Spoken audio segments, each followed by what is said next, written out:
सभी मित्रों को सादर प्रणाम। प्रणाम गुरु जी। हमने गुरुदेव पर जो पिछली दो वीडियो में लेक्चर 20 और लेक्चर 21 में जो गुरुदेव पर हमने शुभ और अशुभ लक्षणों पर बात की है, उसमें जो शेष रह गया है आज हम उस पर बात करेंगे। हमारा पूरा जीवन एक तरह से देखा जाए तो हमारी इच्छाओं पर निर्भर होता है। आप बिना इच्छाओं के जीवन को जी नहीं सकते। आपकी इच्छाएं चाहे जैसी भी हो, लेकिन आपके जीवन का जो आधार बनता है, आपके जो जीने की वजह बनती है, वो है आपकी इच्छाएं। आपकी इच्छाएं जैसी होंगी वैसा आपका जीने का नजरिया होगा, वैसा आपका जीवन का अंदाज होगा, आपकी इच्छाओं के आधार पर। अब ये इच्छाएं क्या है? ज्योतिष के अंदर जन्म कुंडली के 11वें भाव को हमने गुरुदेव का कारक माना। आपकी इच्छाएं भी आपके टैलेंट पर निर्भर करें, आपकी योग्यताओं पर निर्भर करें, आपकी शिक्षा पर निर्भर करें, आपके संस्कारों पर निर्भर करें, आपके एक तरह से देखा जाए तो धर्म पर निर्भर करेगी, आपके परिवार पर निर्भर करेगी, आपके कल्चर पर निर्भर करेगी। आप जिस तरह के माहौल में रहेंगे, आप जिस तरह के शिक्षा को ग्रहण करेंगे, आपका जैसे परिवार के संस्कार होंगे, उसी तरह से आपकी इच्छाओं का एक मापदंड होगा, एक स्टैंडर्ड होगा। यहाँ आप समझ रहे हैं? अब कहने का मतलब ये है कि जब हमारी इच्छाएं पूरी नहीं होती, जब हमारी इच्छाएं कहीं ना कहीं हमें पूरी होती हुई नजर आती नहीं है, तो उसको हम असफलता बोलते हैं। जैसे एक बच्चे ने चाहा कि मैं शिक्षा में इतने नंबर लाऊं, नहीं ला पाया। एक व्यक्ति ने कोशिश की कि मुझे व्यापार को अच्छे से चलाना है, उसका व्यापार नहीं चल पाया। किसी ने जॉब के लिए बहुत प्रिपरेशन की, उसका वो सब नहीं हो पाया। कहने का मतलब है, आप अपने जीवन में जो भी कर्म करते हैं, उस सब के पीछे कोई ना कोई इच्छा जरूर होती है, और उस इच्छा का कारण, उस इच्छा के कारण आपकी जन्म कुंडली के अंदर गुरुदेव को जानना। जब आपकी इच्छाएं पूरी नहीं होती तो आप करते क्या? आप एक तरह से अपनी असफलता के कारण को समझने के लिए आप वास्तु आचार्यों के पास जाते हैं, आप ज्योतिष आचार्यों के पास जाते हैं, आप तांत्रिकों के पास जाते हैं, आप मुल्ला मौलवियों के पास जाते हैं, आप किसी भी ऐसी जगह जाते हैं जहां पर आपको ये समझाया जा सके कि आपकी इस असफलता के पीछे कारण क्या है। चलिए मान लीजिए आपने कोई इलेक्शन में अपनी हार देख ली। अब इस हार को आप जानने के लिए आप ज्योतिषियों के पास जाएंगे, आप तांत्रिकों के पास जाएंगे, आप काउंसलर के पास जाएंगे, आप न जाने कहाँ कहाँ जाते हैं। कभी आपने एक बात सोची, आप कभी अपने अंदर जाकर नहीं चेक करते कि ये कारण क्या रहा मेरी असफलता? आप जितना कुछ बाहर ढूंढते हैं, बाहर खोजते हैं, क्या उसे अंदर नहीं खोजना चाहिए?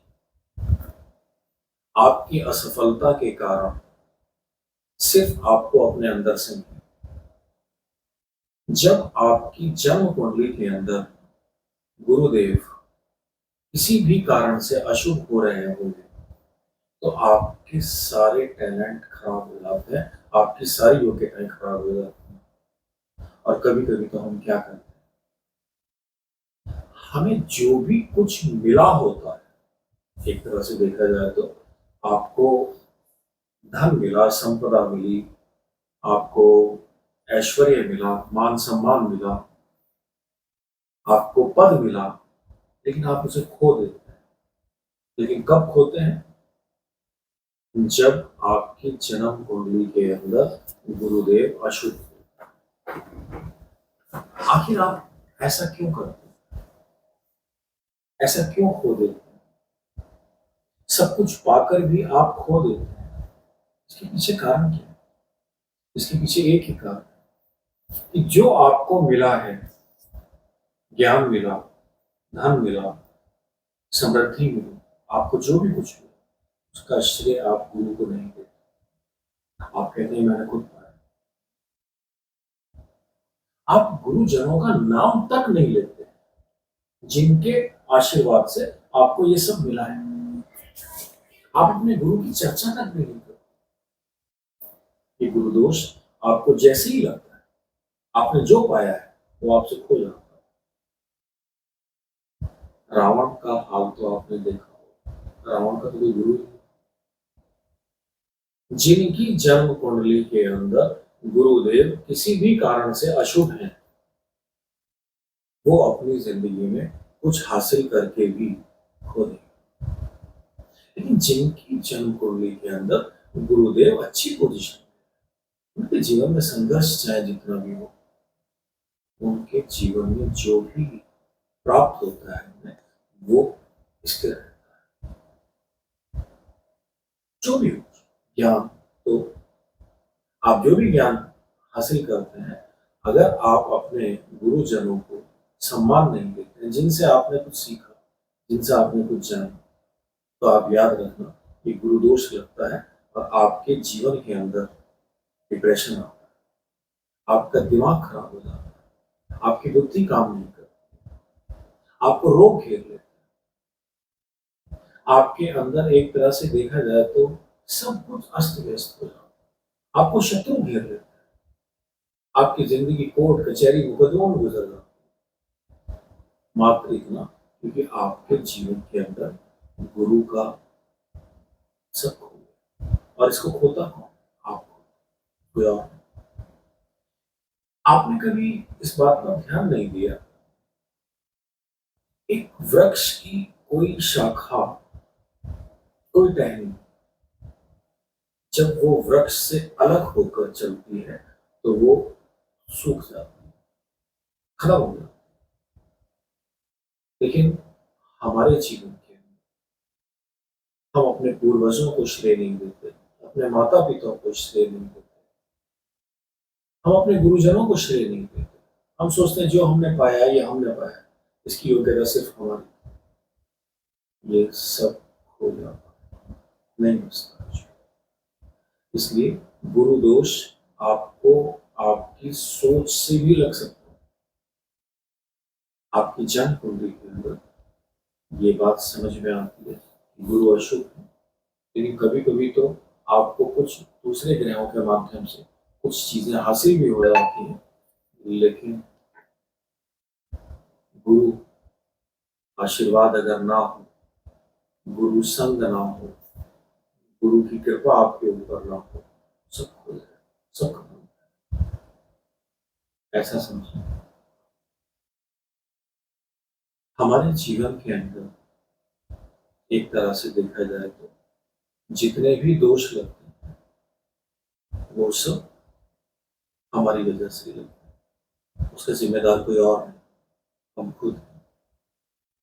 आपके जीवन के अंदर आपकी संतान जब आपको सम्मान नहीं दे, आपके जीवन के अंदर संतान से आपको कष्ट मिले, आपके घर में संतान ही नहीं, पुत्र संतान नहीं, एक तरह से देखा जाए तो ये कोई ना कोई गुरु का ही दोष होता है, क्योंकि गुरु संतान के भी कारक होते हैं। हम अपने जीवन के अंदर जो भी कुछ करते हैं वो अपनी जगह है, लेकिन बाहर के गुरु को, आप बाहर गुरुओं में धक्के खाएं, आप ज्योतिषियों के पास जाएं, आप तांत्रिकों के पास जाएं, वहां जाकर आप खुद सोचें आपको आज तक मिला क्या। जब तक आपके अंदर का गुरु एक्टिव नहीं होगा, जब तक आपके अंदर से गुरु शुभ नहीं होगा, आपको बाहर अच्छा गुरु मिल ही नहीं सकता, संभव ही नहीं। और अगर मिलेगा तो आप उसको खो देंगे, आप उसे भी खो देंगे। एक तरह से देखा जाए तो अपनी श्वासों के आधार पर अपने गुरु को शुभ करने का अच्छा मार्ग दूसरा कोई नहीं। आपके अंदर जो आपकी श्वासें हैं, ये आपकी सोच बदलेंगी, ये आपके मन की त्रुटियां बदलेंगी, ये आपको निरोगी रखेंगी। अगर आप रोगी हैं तो आप निरोगी होना शुरू करें। आपका दिमाग ठीक करें, तो ही आप बाहर कुछ समझ पाएंगे, क्या सही है और क्या गलत है। सबसे पहले जो आपकी प्राणवायु है, उसको अपने अंदर इकट्ठा करें। लंबी गहरी सांस लें। आपका जन्म कुंडली के अंदर गुरु जैसा भी है, उस पर विचार ही ना करें कि मेरा पर्पस, मेरा उद्देश्य उन सभी मित्रों के लिए है जो ज्योतिष नहीं। आपको किसी को भी अपनी कुंडली दिखाने की जरूरत नहीं है, आप दिखाते हैं बहुत अच्छी बात। लेकिन जब गुरु का कोई उपाय करना हो, आपको गुरु से संबंधित कोई कार्य करना हो, तो आप सबसे पहले अपने श्वासों पर वर्क करें। आपके बाहर के किए गए कितने भी उपाय सब बेकार हैं, जब तक आपके अंदर से गुरु का उदय नहीं होगा। आपके अंदर से गुरु का उदय केवल आपकी श्वासें करें, कोई और नहीं कर सकता। आपकी लंबी गहरी श्वास आपके गुरु को शुभताएं देगी, और जैसे जैसे आपके गुरु शुभ होने शुरू होंगे, आपको बाहर भी अच्छे गुरु मिलने शुरू होंगे। आपके अंदर से गुरु जैसे जैसे शुभ होंगे, आपको बाहर भी अच्छे गुरु के दर्शन होने शुरू हो जाए। आप गुरु को समझने लगे। आपके अहंकार जैसे जैसे विसर्जित होगा। अहंकार क्या है? वो आपको गुरु से मिलने नहीं देगा। आपका अहंकार आपके और आपके गुरु के बीच में सबसे बड़ी बात है। आपकी सरलता आपको कहीं से भी, जहां से भी आप कुछ भी सीखते हैं, आप उसको धन्यवाद जरूर दें। लेकिन आप धन्यवाद देने से डरते हैं। आपको लगता है ये श्रेय हम किसी और को क्यों दें। ये आपका अहंकार जो आपको खत्म कर देता है। रावण को नहीं छोड़ा, दुर्योधन को नहीं छोड़ा, कंस को नहीं छोड़ा, किसी को भी नहीं छोड़ा। अहंकार वो राक्षस है जो गुरु का शत्रु है, जिसे हम राहु बोलते हैं। एक तरह से देखा जाए तो ये वो नेगेटिविटी है जो आपके चारों तरफ घूमती है। आपके जीवन के अंदर गुरु का उदय होना आपको सभी मार्ग खोल देगा। आपके सभी ग्रहों के अंदर शुभताएं देगा, मात्र गुरु के शुभ होने से। आपके गुरु के शुभ होते ही आपका मंगल शुभ होगा, आपका चंद्रमा शुभ होगा, आपका सूर्य शुभ होगा। और इस चीज को ध्यान रखें, मैं आने वाली वीडियो में सब बताऊंगा कि किस किस ग्रह को कौन कौन से ग्रह रूल करते हैं, किस किस ग्रह के शुभ होने से कौन कौन से ग्रह भी शुभ हो जाते हैं। आज मैं अगर इन सब पर बात करूंगा तो टॉपिक से हट जाऊंगा। एक तरह से देखा जाए तो हमारे जीवन के अंदर जब भी आप गुरु की बात करते हैं, तो दोनों भकुटियों के बीच में, दोनों भावों के बीच में, ये जो आपका आज्ञा चक्र है, इस आज्ञा चक्र पर आप कुछ भी लगाएं। आप हल्दी का टीका लगाएं, आप आप अपने धर्म के हिसाब से जो भी कुछ आप यहाँ एक्टिव कर सकते हैं वो करें। आपके गुरु के अंदर एक वाइब्रेशन आना शुरू हो जाएगा। आप जानते हैं हमारे यहाँ स्त्रियों को बिंदी लगाने की प्रथा क्यों चली? क्योंकि स्त्रियों के जीवन का जो आधार है, जो शुद्धता है, वो गुरु है। जैसे ही वो बिंदी लगाते हैं, उनके जीवन के अंदर गुरु का उदय होना शुरू होता है। हमारे यहाँ सभी ने आज्ञा चक्र पर कुछ ना कुछ लगाया है। हम देवी देवताओं की इतनी फोटो देखते हैं कि मंदिर जाते हैं, तस्वीरें देखते हैं, बहुत कुछ करते हैं, लेकिन कभी इन सब बातों पर विचार क्यों नहीं करते? आपका आज्ञा चक्र, आपका गुरु, इस पर कोई ना कोई शुद्धता जरूर है। जब भी आप कुछ भी विचार करते हैं, जब भी आप कुछ सोचते हैं, आपकी विभूतियों पर वाइब्रेशन होता है। आप अच्छा सोचेंगे तो भी, बुरा सोचेंगे।